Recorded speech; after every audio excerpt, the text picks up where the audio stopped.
British plantation did not announce itself with screams, it whispered. At dawn, the land looked peaceful, long rows of sugarcane bending gently under the morning mist, tall oak trees standing like silent witnesses, and a grand estate house rising in pale stone as if it had been placed there by order itself. From a distance, it seemed disciplined, civilized, even elegant. This illusion was deliberate. British plantations were designed not only to extract labor, but to project power, quiet, unquestioned, absolute. Yet beneath this calm surface, something ancient and violent was always awake, breathing slowly, waiting. By the early 19th century, the British Empire had perfected plantation slavery into a machine. These estates were not simply farms. They were systems of control. Every path was measured, every bell timed, every human body counted and priced. Enslaved men and women woke before the sun, worked until the sky darkened, and slept in conditions meant to exhaust rather than restore. Fear was the true overseer. The whip was only its language, and above all of it stood men who believed themselves untouchable, men who ruled land and lives with the confidence of conquerors, not soldiers, but masters of quiet domination. 4 such men would come to symbolize this era. Their names were spoken with respect in London drawing rooms and with dread in plantation quarters. Sir Reginald Ashcombe, whose sugar estates in Jamaica were said to be the most profitable in the empire. Edward Blackthorne, a man who transformed cruelty into efficiency on his Barbados plantations. Charles Montford, owner of vast estates in British Guiana, rumoured to keep records more detailed than church registers. And William Hargreaves, whose plantations in Demerara operated like private kingdoms, sealed off from outside scrutiny. In Part 1, the shadows of Ashcombe and Blackthorne begin to take shape, while Montford and Hargreaves remain distant figures, names carried by rumour, their full darkness still waiting. To understand how these men ruled, one must understand how the plantation itself functioned as a weapon. British law existed here, but only selectively. Officially, enslaved people were considered property. Unofficially, they were treated as expendable tools. A man could be worked to death and replaced without consequence. A woman could be punished publicly to remind others of their position. Children were trained early, taught not with lessons, but with hunger and fear. The plantation was a world where morality had been redesigned to serve profit. Sir Reginald Ashcombe liked to call his estates models of order. Visitors described manicured grounds and carefully dressed overseers. He believed that brutality should be hidden, not eliminated. Punishments took place out of sight, behind storage houses or deep within cane fields. Ashcombe understood something many others did not. Terror works best when it is unpredictable. Enslaved workers never knew who would be punished or why. A missed quota, a look held too long, a rumor of resistance, any of these could result in suffering. Ashcombe rarely raised his voice. He did not need to. His system spoke for him. Edward Blackthorne, by contrast, embraced visibility. On his plantations, punishment was public and calculated. He believed fear had to be witnessed to be effective. Blackthorne kept strict schedules, measuring productivity down to individual bodies. He referred to enslaved people by numbers in his private ledgers. To him, efficiency was a form of morality. If suffering increased output, then suffering was justified. He was admired by other plantation owners for his results, even as whispers of his methods spread quietly through colonial circles. What made these men conquerors was not the land they took, but the lives they reshaped. Entire generations were born, labored, and died under their control. Language, culture, family structures, everything was bent to fit plantation needs. Resistance existed, always, but it was fragmented. A broken tool here, a slowed pace there, a song sung with coded meaning at night. These acts were small, but they were dangerous. Plantation owners understood this and responded with overwhelming force, ensuring that hope itself became risky. In Britain, debates about slavery were growing louder. Abolitionists published pamphlets, gave speeches, and exposed horrors through testimony.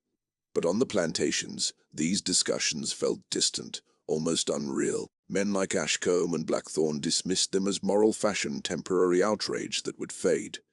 They had survived wars, uprisings, and economic shifts. They believed they would survive this too. Their wealth insulated them, their connections protected them, or so they thought.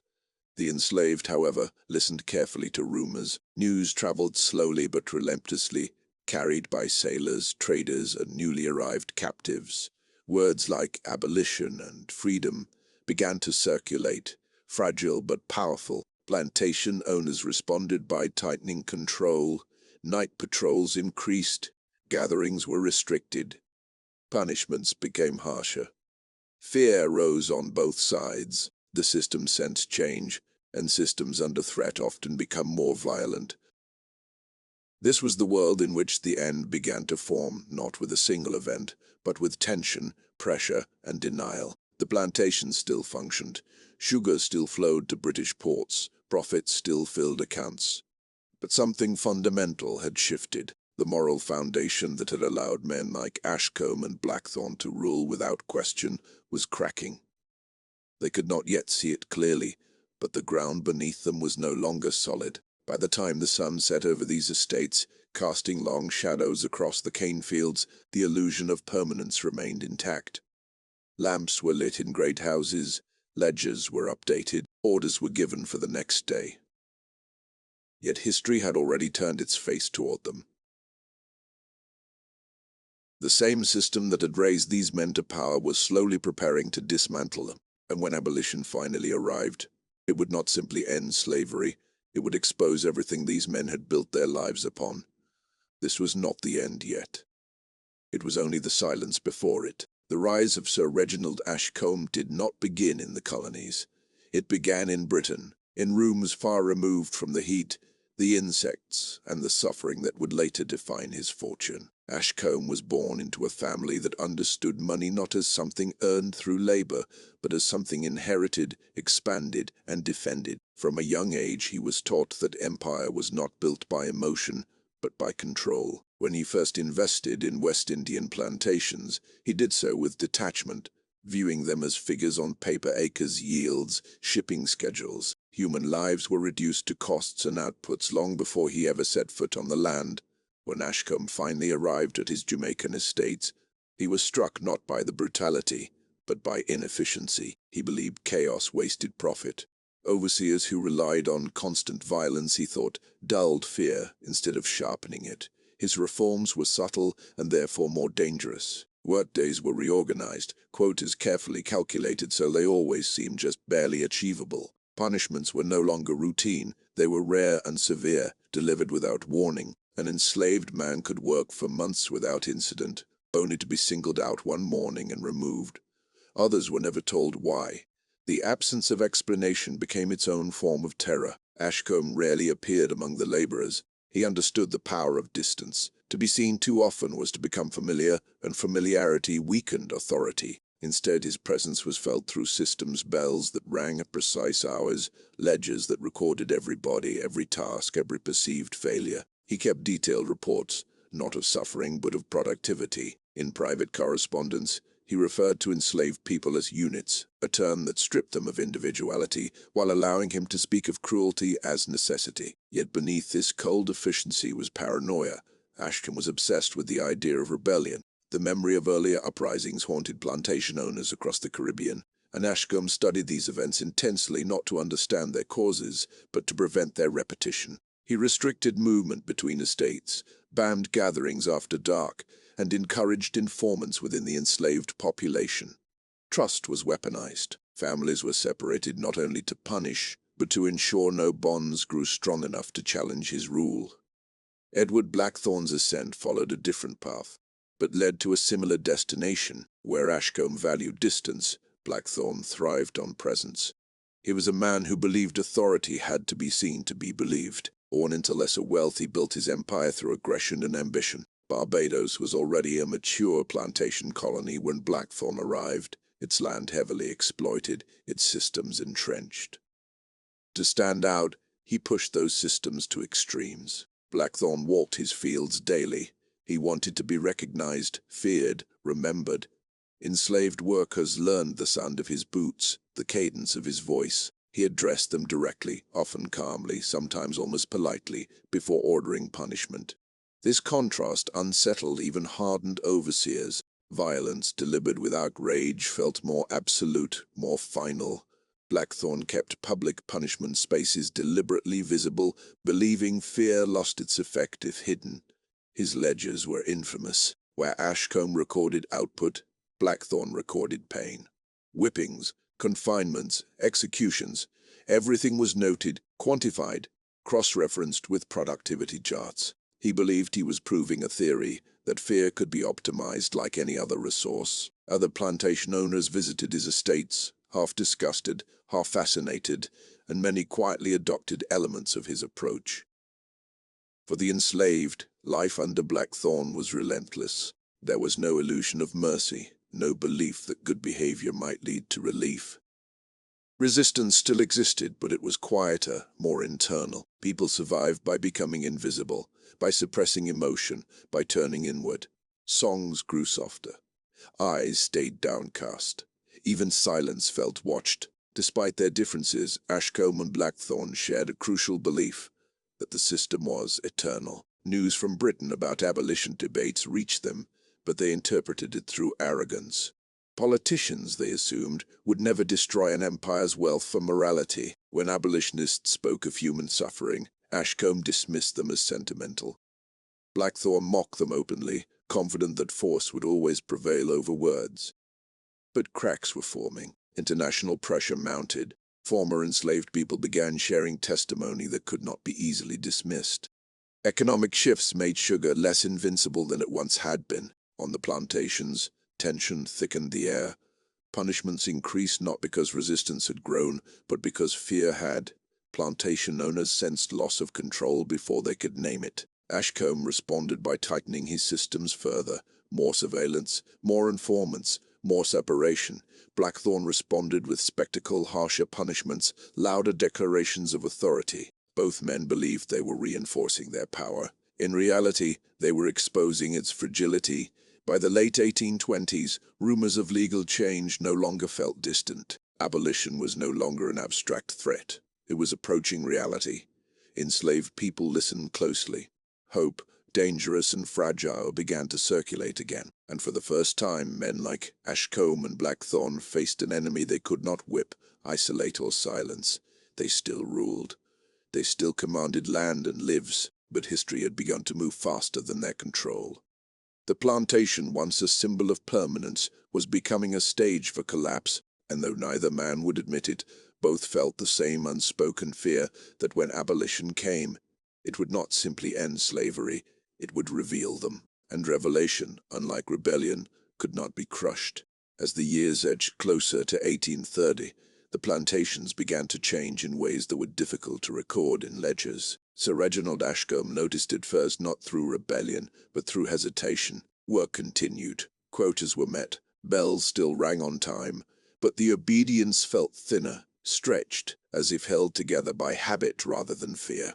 Men and women who once moved with automatic precision now paused only for a second before obeying. It was a small thing, almost invisible, yet to Ashcombe it felt like a warning. Systems he knew did not collapse loudly at first, they weakened quietly.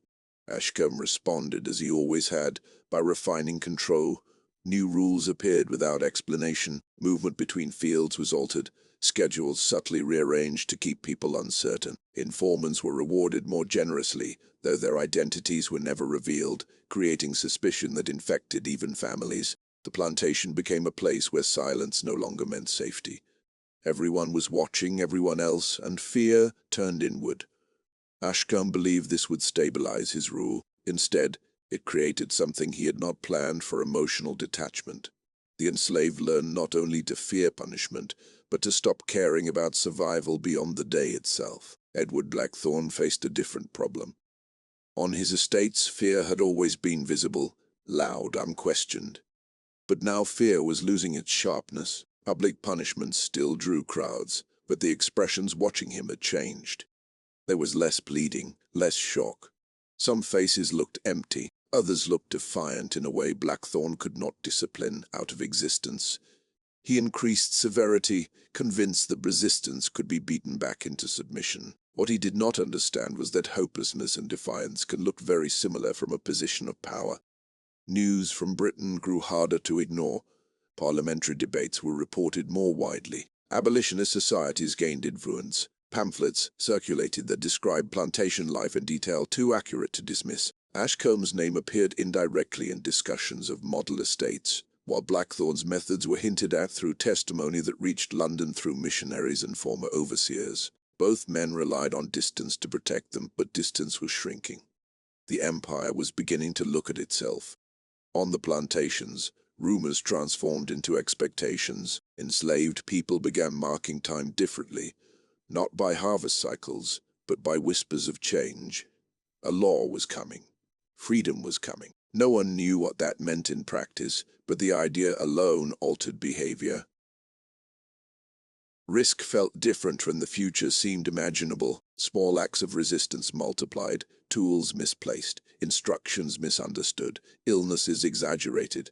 None of it was enough to justify mass punishment, but together they slowed the machine. Ashcombe sensed danger not from open rebellion, but from exposure. He began preparing contingencies. Assets were quietly moved, investments in Britain were strengthened. He corresponded with lawyers about compensation, framing himself as a responsible property owner who would deserve protection if laws changed. In his mind, abolition was not a moral reckoning, it was a financial negotiation. If slavery ended, he expected to be reimbursed, his status preserved. Blackthorn did not think this way. He believed strength lay in defiance. He read letters condemning abolitionists as traitors to empire, mocked humanitarian arguments, and reassured fellow planters that force would prevail. His confidence was loud, but increasingly performative. The more the world questioned him, the more he needed to assert control.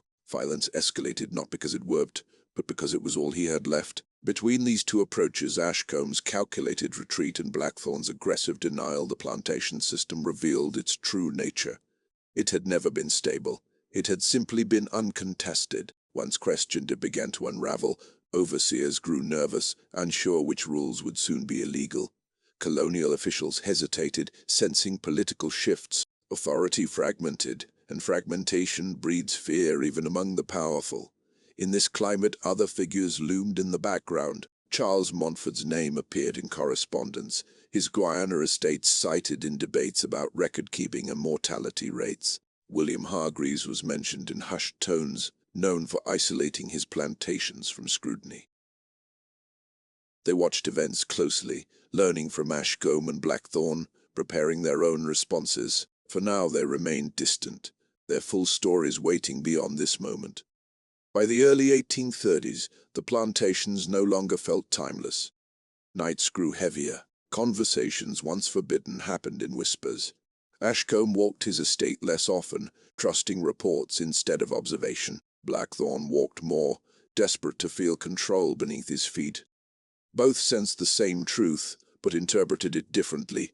The era that had made them powerful was ending. When the Abolition Act finally approached, it did not arrive like a storm. It came like a verdict, slow, deliberate, impossible to appeal. For the enslaved, it promised uncertainty mixed with hope. For men like Ashcombe and Blackthorn, it promised exposure. Their systems, their methods, their assumptions were about to be measured not by profit, but by history. And history, unlike plantations, could not be managed.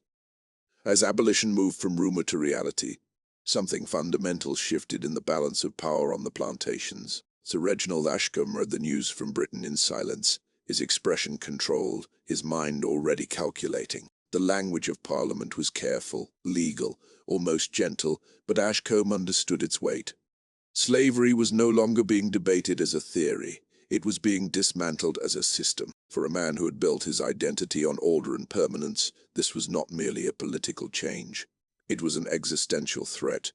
Ashcombe's response was not panic, but preparation. He began to distance himself from the daily operations of his estates, placing trusted agents between himself and the consequences of his rule.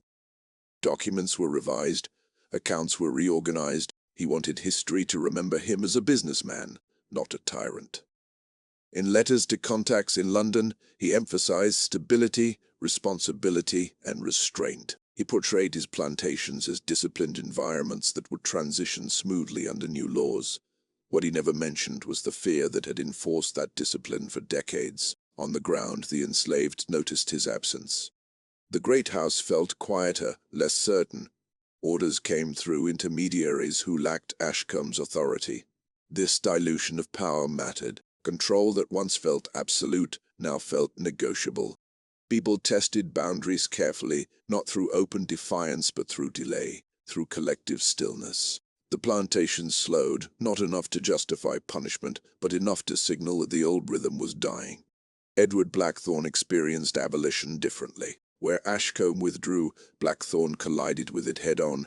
He refused to soften his methods, believing that any sign of weakness would invite collapse. Punishments became more frequent, more theatrical. He spoke openly about resisting change, about defending tradition against what he called moral interference. Yet even as he performed strength, his authority was slipping. Overseers hesitated. Colonial officials avoided confrontation. Violence without institutional backing began to look like desperation. The enslaved on Blackthorne's estate sensed this shift with frightening clarity. Fear remained, but it was no longer the only emotion in the air. There was anger now, and anticipation. Some believed freedom would arrive suddenly, like a door thrown open. Others feared retaliation before the law could protect them. Tension thickened every interaction. A glance held too long. A command obeyed too slowly. These small moments carried new meaning. Across the colonies, the plantation system began to fracture unevenly. Some owners attempted gradual adaptation. Others clung to the past. What united them was uncertainty. The law promised emancipation, but it also promised compensation for owners, not for the enslaved. This detail revealed the priorities of empire. Slavery was ending, but its architects were being cushioned from the fall. Ashcombe took comfort in this. Blackthorne despised it, seeing compensation as an admission of guilt. Meanwhile, the names of Charles Montfort and William Hargreaves circulated more frequently in discussions about the future. Montfort's meticulous records were cited as evidence in debates about mortality and productivity. Hargreaves' isolationist practices raised concerns about hidden abuses. They watched Ashcombe and Blackthorne closely, learning what to avoid, what to conceal. Their time would come, but for now, the focus remained on those already exposed. As the date of abolition approached, nights on the plantations grew restless. Sleep came unevenly. Conversations whispered in darkness carried equal parts hope and fear. Ashcombe, far from the fields, convinced himself he would emerge intact, wealth preserved, reputation managed. Blackthorne, pacing his estate, felt surrounded by enemies he could no longer clearly identify. The end, when it came, would not be equal. Some men would retreat into comfort. Others would collapse under the weight of their own cruelty. But in this moment, just before abolition took hold, the plantation stood suspended between worlds no longer fully sustained by law, not yet transformed by freedom. It was here, in this uneasy pause, that the true cost of domination began to surface, not in screams or rebellions, but in loss of control, loss of certainty, loss of the unquestioned authority that had defined these men's lives. The empire was changing, and the men who had ruled its plantations were about to learn that power, once exposed, rarely survives intact. The final months before abolition carried a strange stillness, like the pause before a sentence is finished. On paper, the plantations still belonged to men like Sir Reginald Ashcombe and Edward Blackthorne. The law had not yet fully changed. Work continued.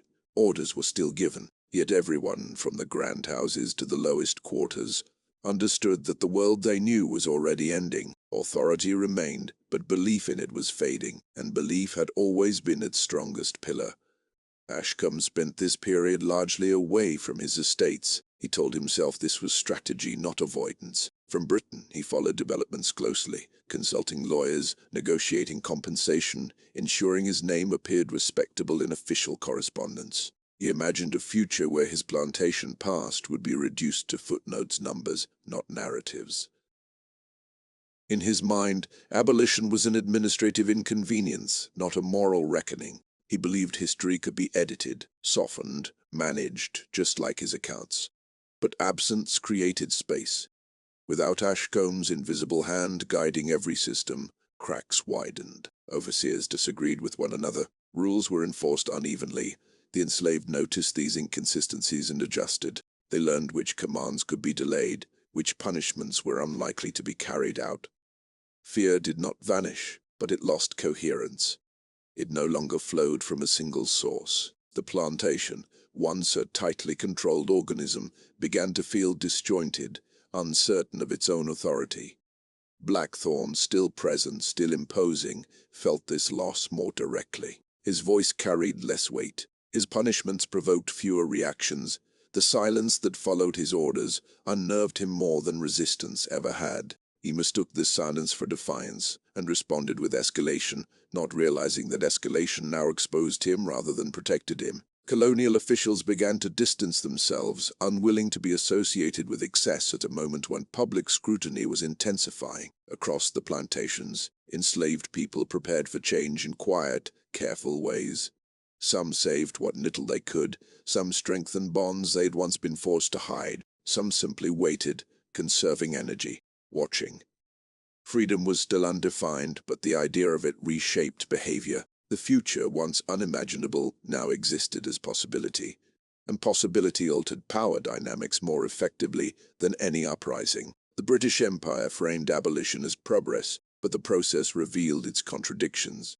Owners were compensated, systems were adjusted, suffering was acknowledged only abstractly. For men like Ashcombe, this confirmed his belief that the empire would protect its own. For Blackthorn, it felt like betrayal, an admission that the violence he had wielded so openly was no longer defensible. In the background, Charles Montfort and William Hargreaves continued to observe. They understood that the end of slavery did not automatically mean the end of control. New systems would replace old ones. Labor would be renamed, contracts rewritten, power redistributed but not erased. They prepared to survive what others might not. Their stories, darker and more concealed, waited beyond this moment. As the law finally took hold, there was no single dramatic scene that marked the end. No universal celebration, no immediate justice. The plantations did not collapse overnight. Instead, they exhaled. The rules that had governed every movement for generations loosened, unevenly, imperfectly. For the formerly enslaved, freedom arrived tangled with uncertainty, exploitation, and delayed promises. For the men who had ruled them, something far more personal was lost. Ashcombe retained wealth, but not authority. His name survived, but without reverence. Blackthorn retained land for a time, but lost legitimacy. The fear that had once surrounded him dissipated, leaving behind something colder, judgment. Neither outcome resembled the permanence they had believed in. Both revealed the same truth, that conquest built on domination rarely survives exposure. This was not the end of the story. It was the end of denial. Part 1 closes here at the threshold. Two men, once absolute, now diminished. Two others, still in shadow, waiting their turn to face the same reckoning. Abolition had not destroyed the past, but it had stripped it of its disguise. What followed would be quieter, darker, and in some ways more disturbing. The story of these plantations does not end with abolition, and it does not resolve itself neatly into victory or defeat. What Part 1 reveals is something more unsettling, that systems of domination rarely collapse all at once. They weaken, adapt, disguise themselves, and leave behind traces that linger long after laws change. Sir Reginald Ashcombe and Edward Blackthorn were not monsters born outside their time. They were products of a world that rewarded control, cruelty, and silence. Their power did not come from chaos, but from structure, legality, and acceptance. That is what made it so enduring and so difficult to dismantle. Abolition exposed the fragility beneath that power. It showed that authority built on fear cannot survive scrutiny, and that distance, once a shield, becomes a liability when the world begins to look closer. Ashcombe's calculated restraint and Blackthorn's open brutality led to different paths, but neither delivered the permanence they believed in. One faded into managed respectability, the other into isolation and disgrace. Both outcomes reveal the same truth. When domination loses its moral cover, it loses its future. For the enslaved, freedom did not arrive as a clean break from suffering. It came unevenly, wrapped in uncertainty, burdened by new forms of control that borrowed heavily from the old. Yet even in its limitations, Abolition changed something fundamental. It broke the illusion that the plantation was eternal. It proved that systems presented as natural and unchangeable were, in fact, human inventions designed, enforced, and therefore capable of being undone. Part 1 ends not with justice fully served, but with power unsettled. 2 men have fallen from certainty into exposure. 2 more remain in shadow, having learned from what they have witnessed. Charles Montfort and William Hargreaves have not yet faced their reckoning, but the ground beneath them is already unstable. The same forces that unraveled Ashcombe and Blackthorn are moving quietly toward them, reshaping the future they believe they can control. This conclusion is not meant to comfort. It is meant to clarify. The end of slavery was not the end of its legacy. It was the moment that legacy became visible, and once visible, it could no longer pretend to be order, progress, or civilization. What comes next is not louder, but darker, more concealed, more complex, because when old systems fall, new ones rarely announce themselves. That is the story that waits in Part 2.